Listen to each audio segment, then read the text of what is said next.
Narayanam namaskritya Naram chaiva narottamam Devim Sarasatim Vyasam Tato Jayamudirayi Nashtupraishu abhadreshu Nitam Bhagavata Sevaya Bhagavati Uttama Shloke Bhakti Bhavati Naistiki.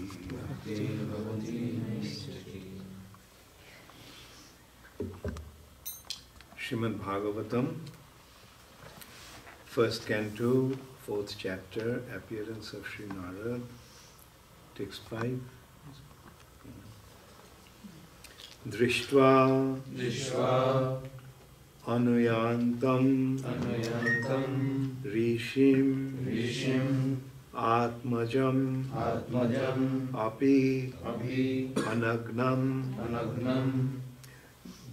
devyo hriyā paridadhur na sutasya citram tad vīkṣya pṛcchati munau jagadus tavāsti strī-pum-bhidā na tu sutasya vivikta-dṛṣṭeḥ.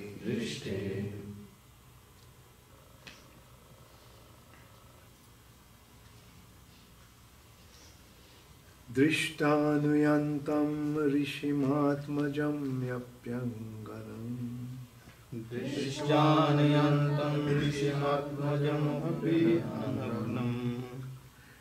devyaḥ paridadhur na sutasya citram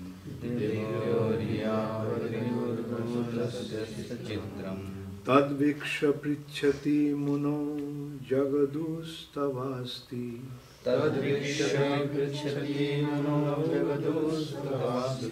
strī-pum-bhidā na tu sutasya vivikta-dṛṣṭeḥ.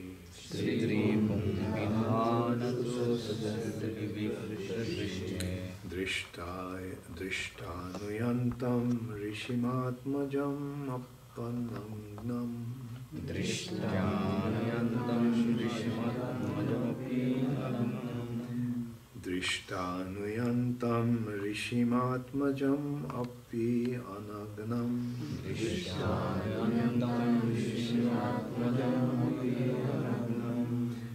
devyaḥ paridadhur na sutasya citram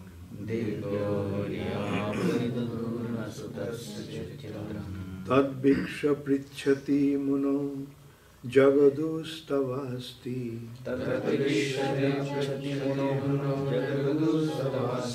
strī-pum-bhidā na tu sutasya vivikta-dṛṣṭeḥ.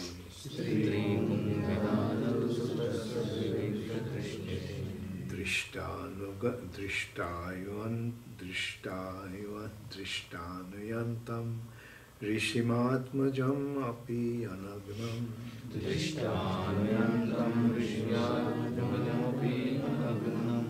devyaḥ paridadhur na sutasya citram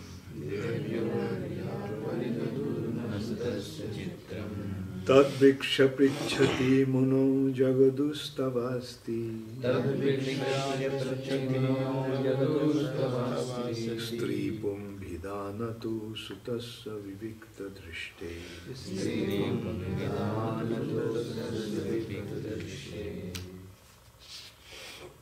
dṛṣṭvānuyāntam ṛṣim ātmajam api anagnam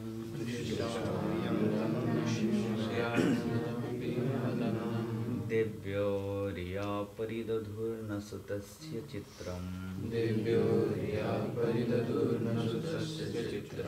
tad vīkṣya pṛcchati munau jagadus tavāsti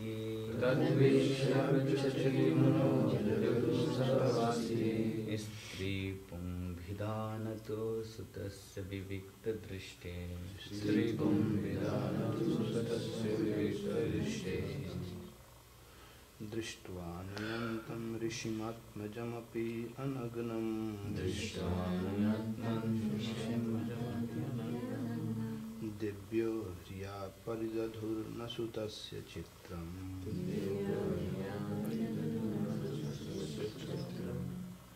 tad vīkṣya pṛcchati munau jagadus tavāsti. strī-pum-bhidā nato sutasya vivikta-dṛṣṭeḥ. Mataji's.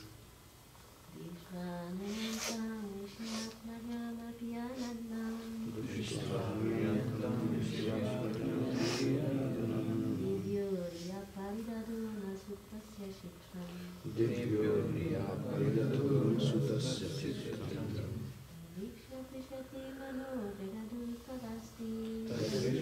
pṛcchati munau jagadus tavāsti. strī-pum-bhidā nato sutasya vivikta-dṛṣṭeḥ.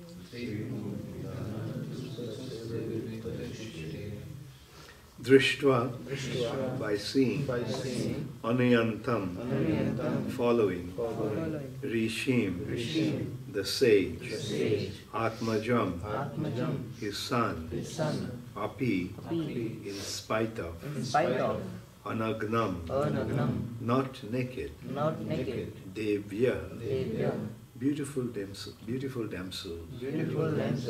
hriyā, out of shyness, paridadhur, covered their body, no, not, sutasya, of the sun, citram, astonishing, vīkṣya, by seeing that, pṛcchati, asking, munau, unto the muni, vyasa, jagadus, replied, tava, your, asti, there are, strī-pum, male and female, bhīdā, differences, na, not, tu, but, sutasya, of the sun, vivikta, purified, dṛṣṭeḥ, of one who looks. Translation by His Divine Grace Srila Prabhupada. While Sri Vāsudeva was following his son, beautiful young damsels who were bathing naked covered their bodies with cloth. Although Sri Vāsudeva himself was not naked, but they had not done so when his son had passed. The sage inquired about this, and the young ladies replied that his son was purified, and when looking at them made no distinction between male and female. But the sage made such distinctions. Please repeat after me. While Sri Vāsudeva was following his son, beautiful young damsels, who were bathing naked, covered their bodies with cloth.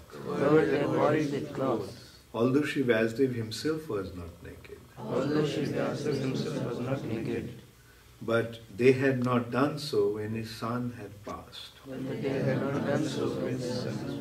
The sage inquired about this, and the young ladies replied that his son was purified, and when looking at them, made no distinction between male and female.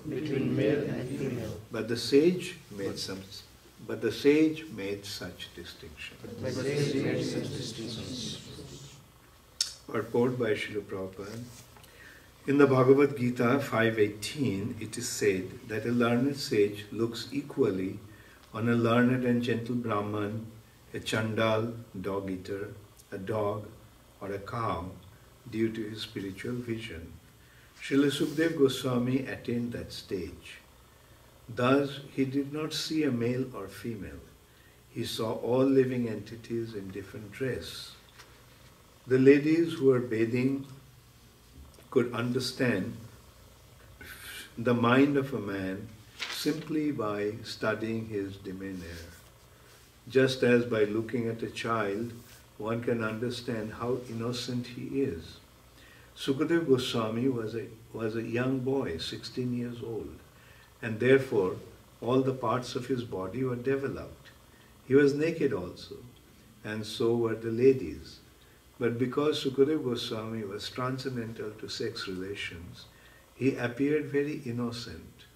The ladies, by their special qualifications, could sense this at once, and therefore they were not very concerned about him. But when his father passed, the ladies quickly dressed.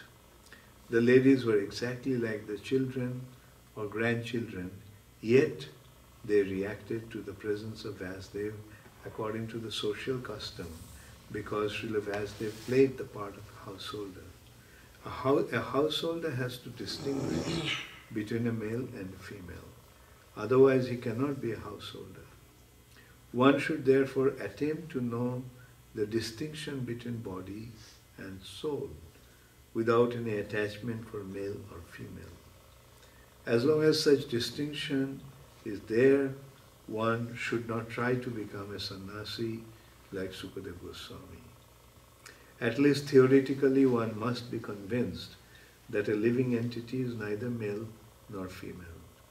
The outer dress is made of matter by material nature to attract the opposite sex, and thus keep one entangled in material existence. A liberated soul is above this perverted distinction. He does not distinguish between one living being and another. For him, they are all one and the same. For him, they are all one and the same spirit. The perfection of this spiritual vision is the liberated stage. And Srila Sukadeva Goswami attained the stage. Srila Vasudeva was also in the transcendental stage, but because he was in the householder's life, he did not pretend to be a liberated soul as a matter of custom.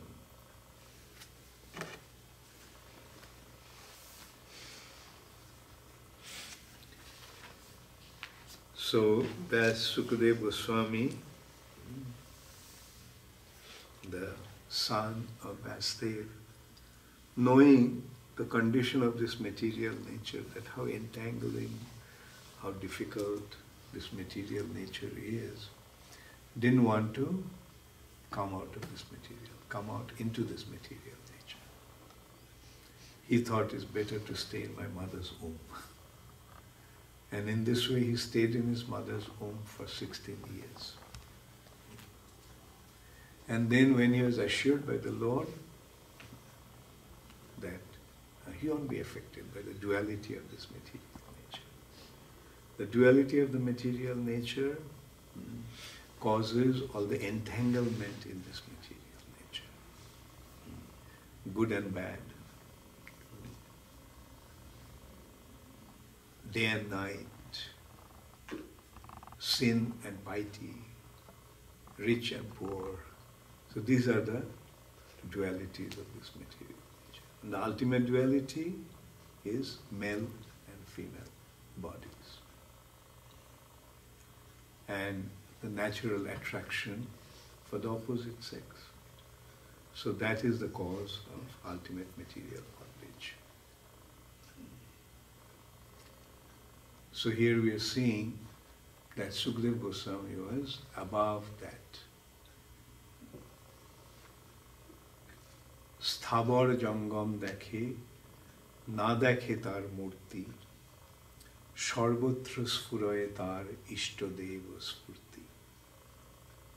Chaitanya Charitamrita.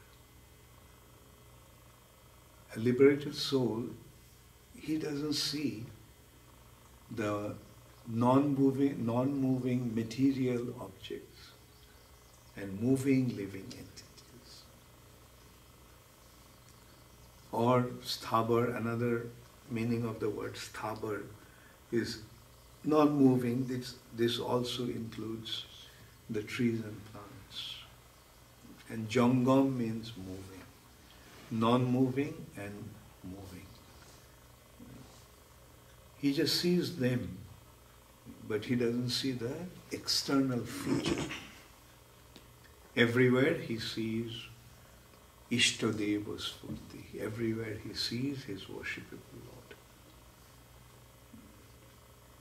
First he sees everyone as a living entity, spirit soul, and in every living entity's heart there is the Supreme Personality of Godhead.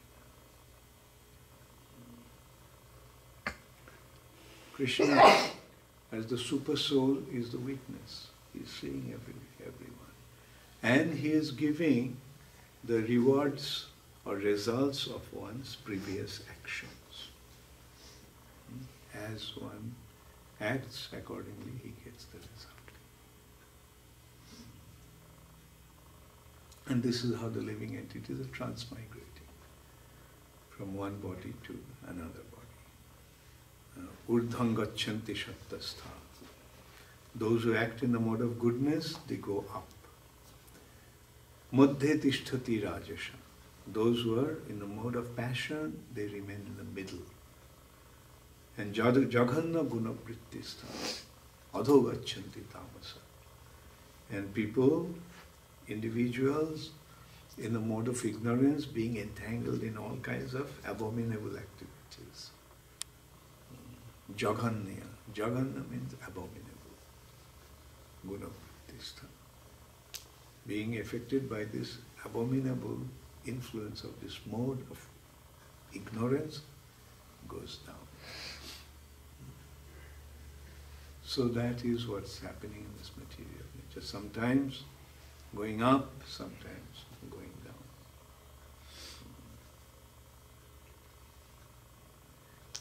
Like, is it called Ferris wheel? Yeah. Ferris wheel. A roller coaster. Sometimes down, sometimes up.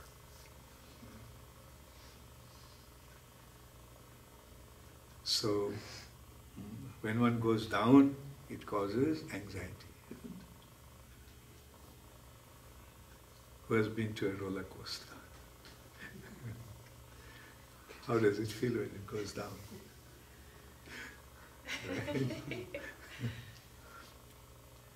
And when it goes up, yeah, very happy.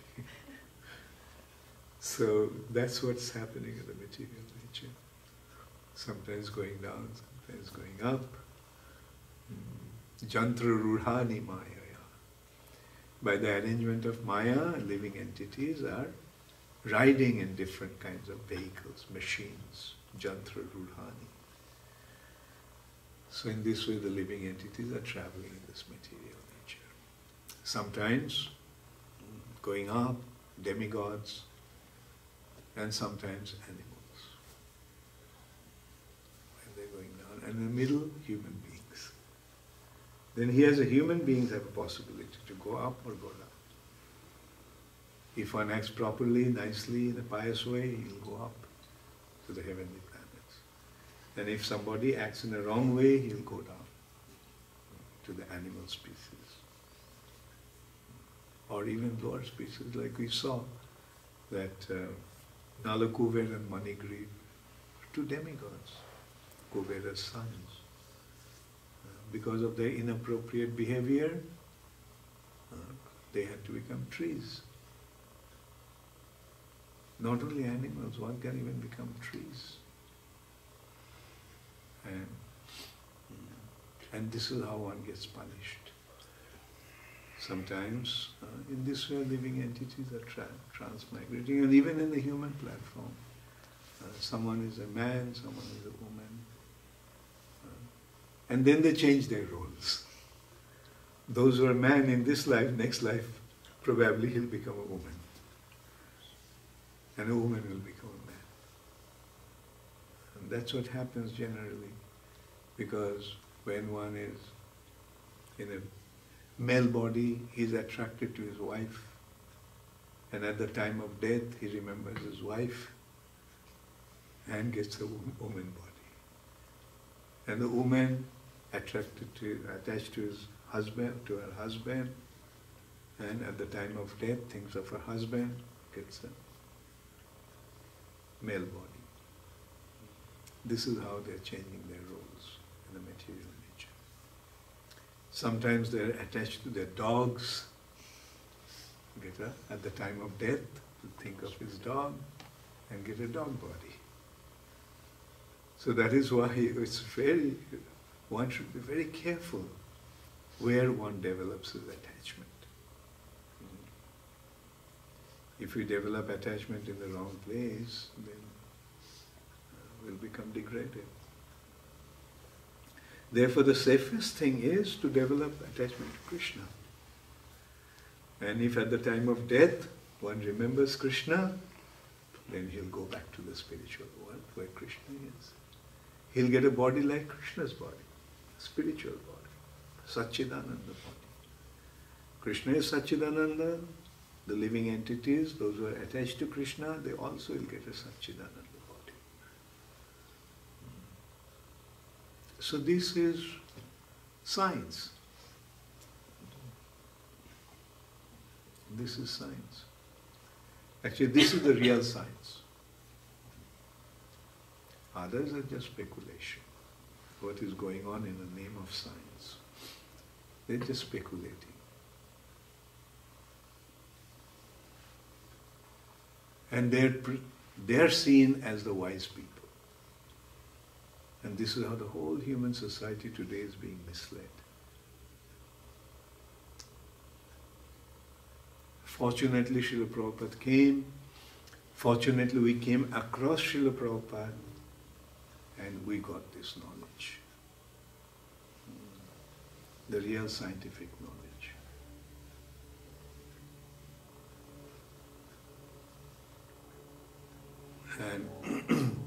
And this is so simple.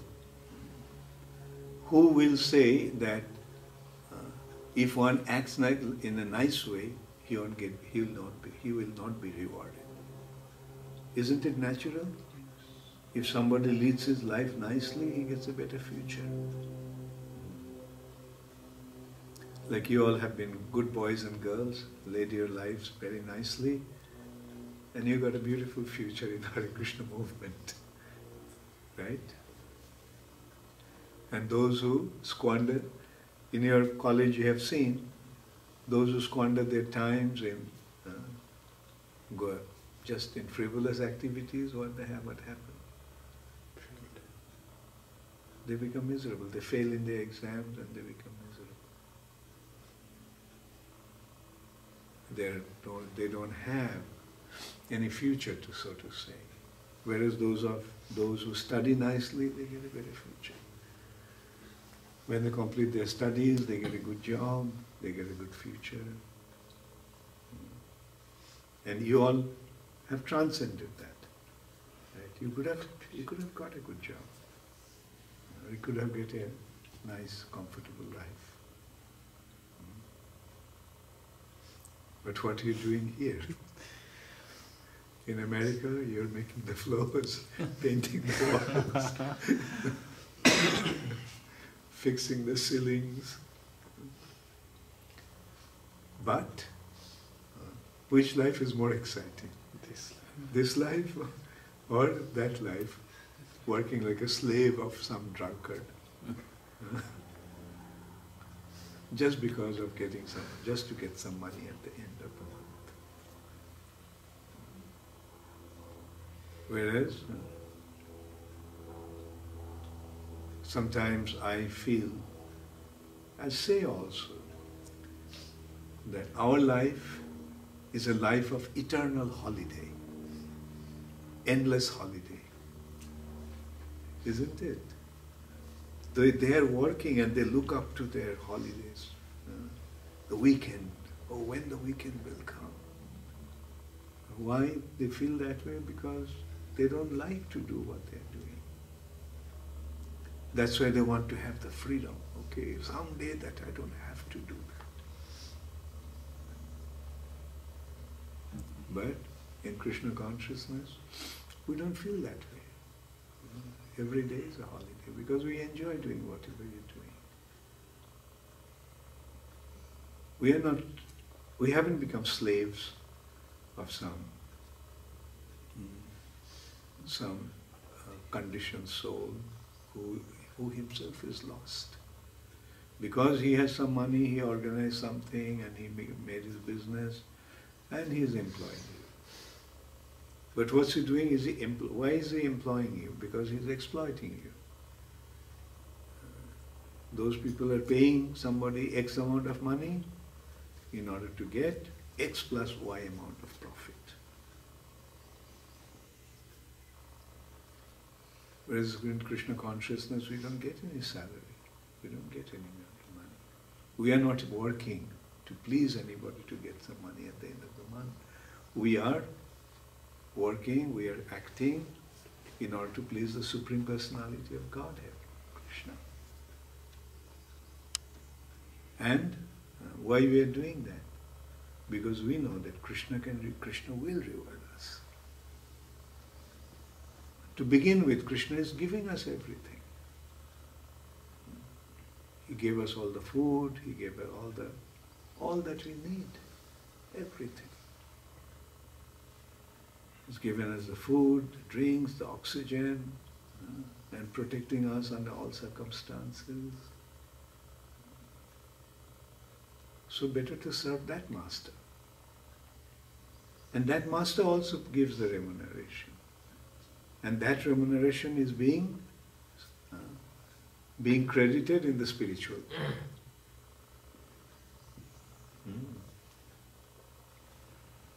Such and such das and dasi. Okay, so much. Devotional service, devotional credit.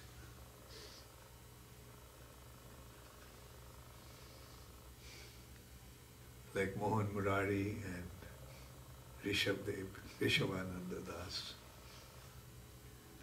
and Dulal Charan Das, Indriyesh Das, Krishna Kishore Das, Chaitanya Charan Das,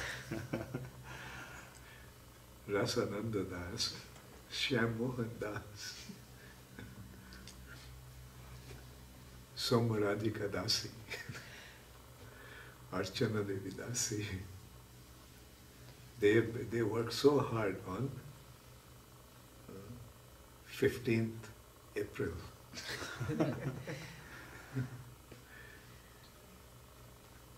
And so much credit. Krishna remembers that.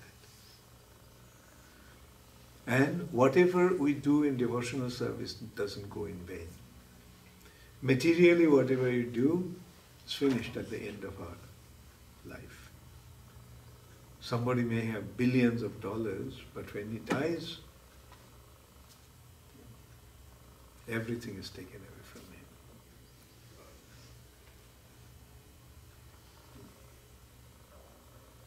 So many rich people. When I think I told you of this story once, Guru Nanak's story. Guru Nanak once visited one very rich man. The rich man invited him. And he saw that outside his house there were flags posted, many flags. So he asked, what are the significance of these flags? So he was told that when this person collects 1,000 gold coins, he puts one flag. So many flags, so how many thousands of gold coins he had? Guru Nanak didn't say anything. While he was leaving, he gave a needle to that person. Can you please keep it for me? I'll take it from you when I'll need it.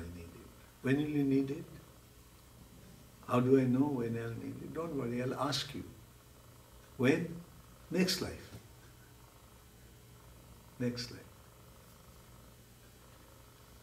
So that person said, how can I give it to you in the next life? Oh, you won't be able to carry this needle to your next life. What will you do with all your gold? And that is the real lesson to learn. All that we are accumulating here, not a single penny will be able to take with us. Whereas what we are doing now for Krishna, it's already credited there. It will be there. We shouldn't have any doubt about that. Vishnu-dutas will come with a chariot. Say, come. Welcome to the spiritual world. Or Krishna himself may come. Or the spiritual master may come. Somebody will come. Say, come, let's go. Won't it be a wonderful way to die? Generally, when one dies, he has to travel alone. And if he doesn't like to travel that way, then Jamadutas come and give him company. And what kind of company? Whip him. He doesn't want to go in. He wants to stay here. Oh, my family, my children, my friends. Whack. And he has a noose around his neck. Drag him. The more he wants to stay here, the more he gets beaten.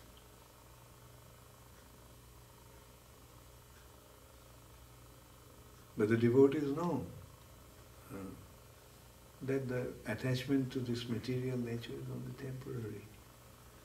The real attachment is to Krishna, with Krishna, Krishna's devotees, with spiritual association.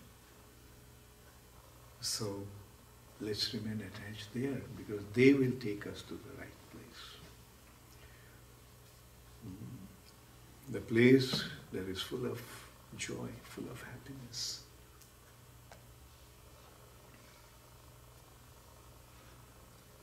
So, to go back to this text, a person who becomes situated in his spiritual identity, he sees everything spiritually. He doesn't see the duality of this material nature.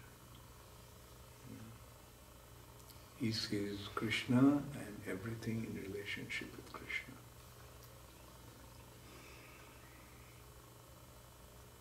Therefore he doesn't become attracted to anything in this material nature. He becomes attracted to Krishna. And because of his attachment to Krishna, attraction for Krishna, he becomes unconcerned about this material nature.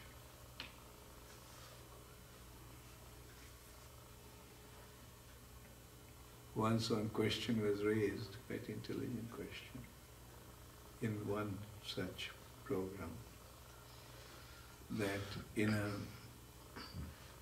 a person who is, because these people do not know the situation of a devotee, because the devotees are here with them.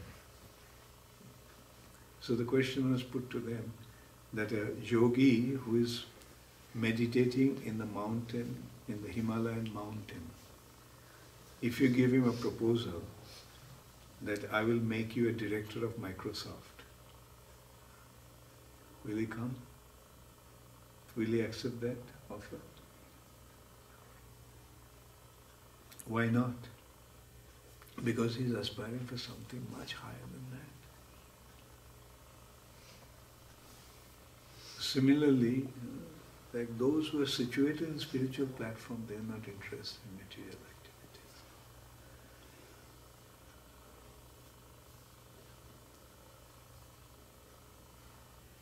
So, similarly, if somebody comes here and tells you, you'll get a nice job in Microsoft, will you accept it? A nice job in some big bank. or a big position in a big company, will you accept it? Anyway, if the offer comes, then we'll see. Maybe for service to Krishna. Or if somebody comes and gives with a proposal that I'll give you so much money, will you give up what you're doing? Sometimes some devotees say that, well, I'll take the money and use it in Krishna's service. No, the condition is, take the money, give up Krishna. Right? No one will accept that. Unless one who is attached to money. Anyway, so the point is, our business is to develop our attachment to Krishna. And that is the ultimate goal of life. And when one does that, here we are seeing, Sukadeva Goswami is not interested. The most beautiful women, these are not ordinary human beings. They are the apsaras, celestial beauties. It's totally unaffected. And these ladies also could see that he is pure. And the thing is that they felt shy when they saw Vasudeva, the father of this boy, young boy. And they immediately got up and covered themselves. But with Sukadeva Goswami, they didn't do that. Because they could see that Sukadeva Goswami was pure in heart. He was not attracted to him.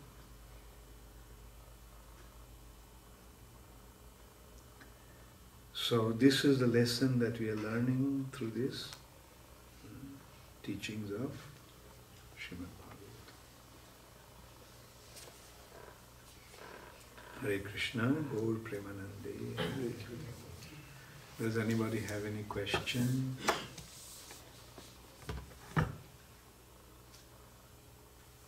Okay. Gaur Premanande, Hare Hare. Srila Prabhupada.